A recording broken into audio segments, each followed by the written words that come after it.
दोस्तों, हमने रामायण में देखा है कि जब भी रावण माता सीता के पास अशोक वाटिका में आता था, तभी माता सीता एक छोटे से घास के तिनके को उठा लेती थी और रावण के समीप आने से पहले उसे दिखा देती थी और रावण उसे देखकर डर जाता था और माता सीता के पास कभी जाता नहीं था। उस तिनके को उठा लेने के बाद दोस्तों, आज की वीडियो में हम यही जानेंगे। लेकिन दोस्तों, आपको यह वीडियो पूरी देखना, क्योंकि अगर आप आधा वीडियो देखोगे तो आपकी कुछ समझ नहीं आएगा। तो मैं आपको बताना चाहता हूँ, यह वाकया तब का है जब राम जी और सीता माता का विवाह हुआ था। हमारे हिंदू सनातनी धर्म में एक रीति है कि जब भी नई विवाहित नव दंपति जब अपने ससुराल में आती है तो वह कुछ मीठा पकवान बनाकर परिवार जनों को खिलाती है, क्योंकि इससे संपूर्ण परिवार में भी मिठास बनी रहती है। तो ठीक इसी तरह माता सीता जी जब नवदंपति बनकर पहली बार आई तो उन्होंने भी खीर बनाई और सबको भोजन दिया, जिसमें उनके सभी परिवार जन थे।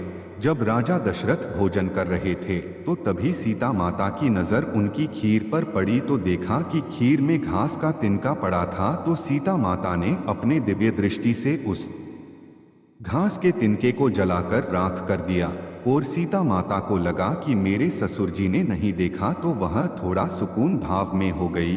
परंतु राजा दशरथ जी ने यह पूरा वाकया देख लिया था। भोजन के पश्चात राजा दशरथ अपने कमरे में गए और अपनी पुत्रवधू सीता को अपने पास बुलाया। माँ सीता जी ने अपने ससुर जी दशरथ जी से कहा कि पिताजी, क्या बात है? तो फिर राजा दशरथ ने कहा, बेटी, आज जब तुमने खीर में उस घास के तिनके को अपनी दृष्टि से जलाकर राख किया तो यह पूरा वाक्य मैंने देख लिया था। मुझे पता है कि तुम जगत जननी का अवतार हो। बेटी, मुझे वचन दो कि तुम जब तक इस मानव रूपी शरीर में रहोगी तब तक कोई भी ऐसा काम नहीं करोगी। तो फिर सीता माता ने भी उन्हें आश्वासन दिया कि मैं आपकी बातों का अनुसरण करूंगी। इस वचन का पालन करते हुए माता सीता जब अशोक वाटिका में थी और जब भी रावण उन्हें अपनी बातों के जाल में या उनके साथ गलत आचरण करने की चेष्टा करता था, एक बार तो रावण ने राम जी का रूप धारण किया और सीता माता को मिलने वाटिका में गया। परंतु माता सीता ने उन्हें पल भर में जान लिया था कि यह प्रभु श्री राम नहीं, यह तो दुराचारी रावण है।